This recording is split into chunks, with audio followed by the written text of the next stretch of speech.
Thank you, everyone, for coming out. Really appreciate you being here. This community that we're building together is about ensuring that fewer bad things happen because of bad software. We help our organizations deliver good software, and we don't just build great products, we also build great teams and organizations that are prepared to overcome bureaucracy and challenges, learn on the fly, and move at the speed that our users demand. And bad things do happen because of bad software. I've got my own personal story here. I started in the Air Force. I served for 10 years as an intelligence officer doing primarily targeting operations. And for the first 7 years, I like to say that I used really terrible software. And I saw that software cause mission failures. I saw it result in troops not coming home. I saw it result in innocent people dying as well. And the turning point for me was the Kunduz hospital incident in Afghanistan, where we struck a Doctors Without Borders outpost and killed between 30 and 40 people, including staff, doctors from Doctors Without Borders, patients, and patient family members. And a lot of things went wrong that day, as always does, and I can't say that software could have changed the course of it, but I certainly felt like it could have. And I decided that I was going to do something about targeting software. So I got myself assigned to a targeting program office. I became an acquisitions officer, procurement. Quite the career change to go from target intelligence to acquisitions. But it was from there that I reached out to DIU and started the journey that would become Kessel Run. And Kessel Run fundamentally transformed how the Air Force builds and delivers software. And from there, I started Rise 8 to help other people do the same. And there's something that I've noticed throughout that journey, and that's everywhere I go, people feel powerless. So the first thing that I want to talk about today is power. There are 3 steps to powerlessness, and the bureaucracy is really good at these 3 steps. They get you to focus on things that you can't control. They get you to focus on all the things you don't have, and then they get you to focus on the past and the future. We're waiting for that acquisitions reform. Oh, those guys 10 years ago, right? We're always doing that. And we do it to ourselves, too. It's not just the bureaucracy that does this to us. And so if you're feeling those things, I like to tell people a little bit tongue-in-cheek, congratulations. You've just adopted an external locus of control. You are now a victim. The world happens to you. That's not where we need to be. Us as a community, we need to take back control. We need to focus on what we can control, starting with first ourselves. The first thing you can control is you. And then you can find other people like you, some of them are around here, and build a team and an organization and a community. And then you have to focus on what you do have. You see, everybody told me all the reasons that we couldn't do continuous ATO, for instance. And I dug into the RMF, and it turns out we could do continuous delivery with RMF. Acquisitions regulations, dig into the FAR, and you find out the FAR tells you to do all of the things that everybody's telling you you're not supposed to do, and every single time you'd be surprised what you find. So I like to tell people, screw reform. And I'm sorry for all the reformers in here. We do need policy change, there's no doubt about it, but you don't need it today. And that's what I want you to focus on, not the past, not the future, but present action. For future impact, yes, but present action. And the last thing I'll say is you have to do what's necessary, whatever that is. And there's this really horrible thing about life, and that's that fault and responsibility don't go together. It might not be your fault that the acquisition regulations are difficult. It might not be your fault that the bureaucracy is so difficult. It might not be your fault that it's hard to get an ATO, but it's your responsibility to do something about it, about all of it. Not just your little world, not just developing code or even your little program. Everything that it takes to get your capabilities into the hands of your users is your responsibility, no matter how much that sucks. And if we can embrace that, we can adopt that internal locus of control, we have the power to change a lot more things than we realize. Now, Govtech transformation is hard, and nothing illustrates that better than this book from Jennifer Pahlka, Recoding America. You have to read this book. I make a lot of book recommendations, but I usually stop short of demanding it. I'm demanding that you read this book.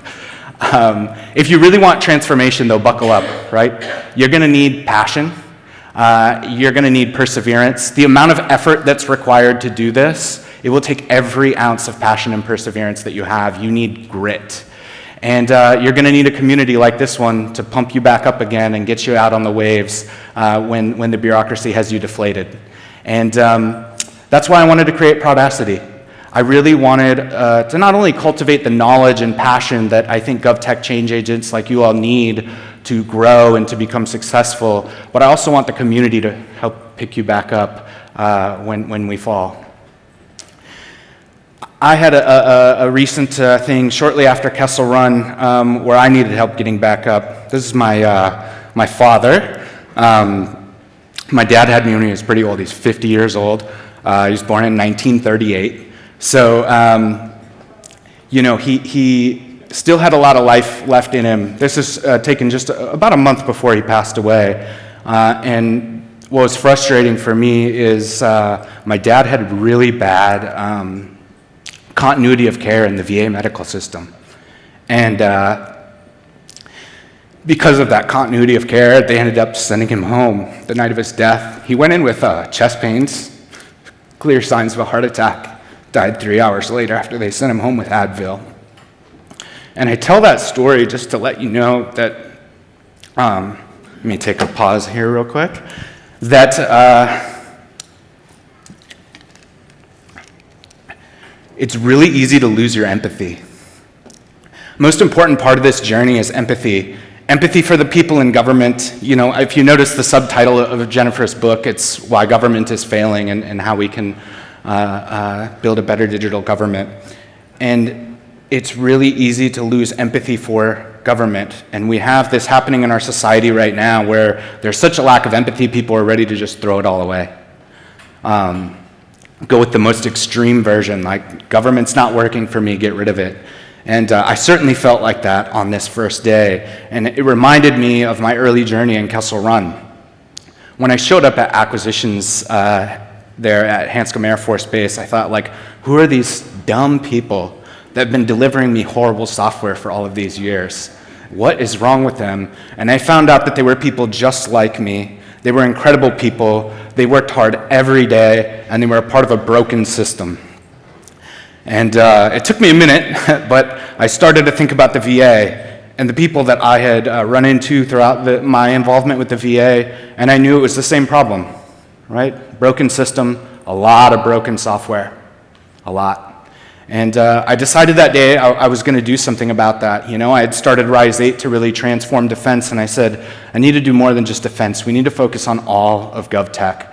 And with Prodacity, I want to do the same. But I'm also going to tell you one little personal thing too. I have this weakness. I am terrified to fail in front of people.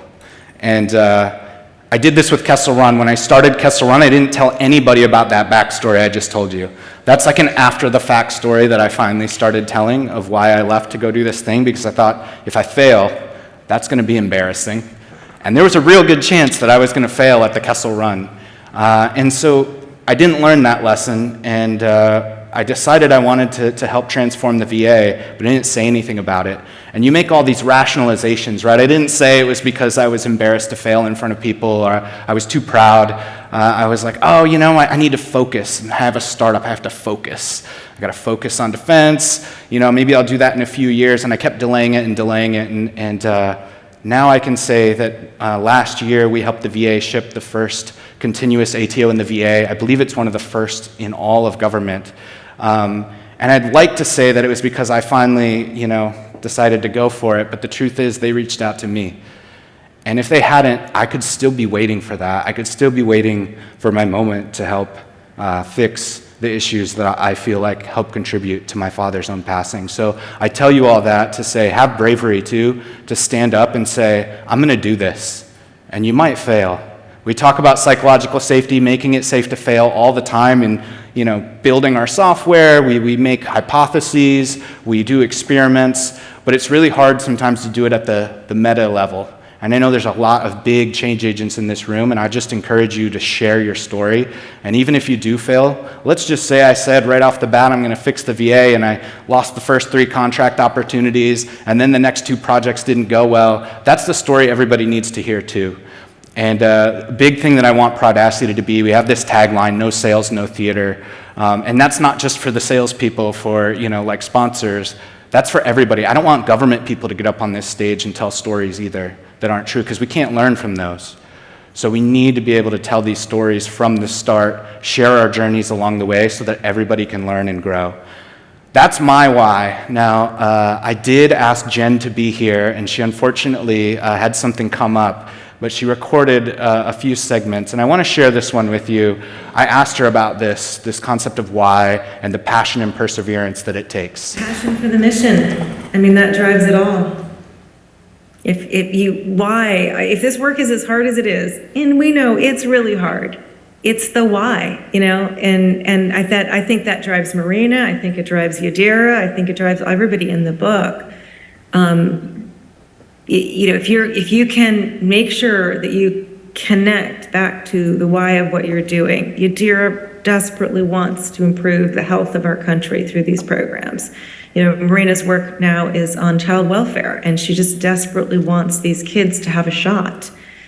And you keep going back to that, and you have that empathy. You got two of the pretty important building blocks for change.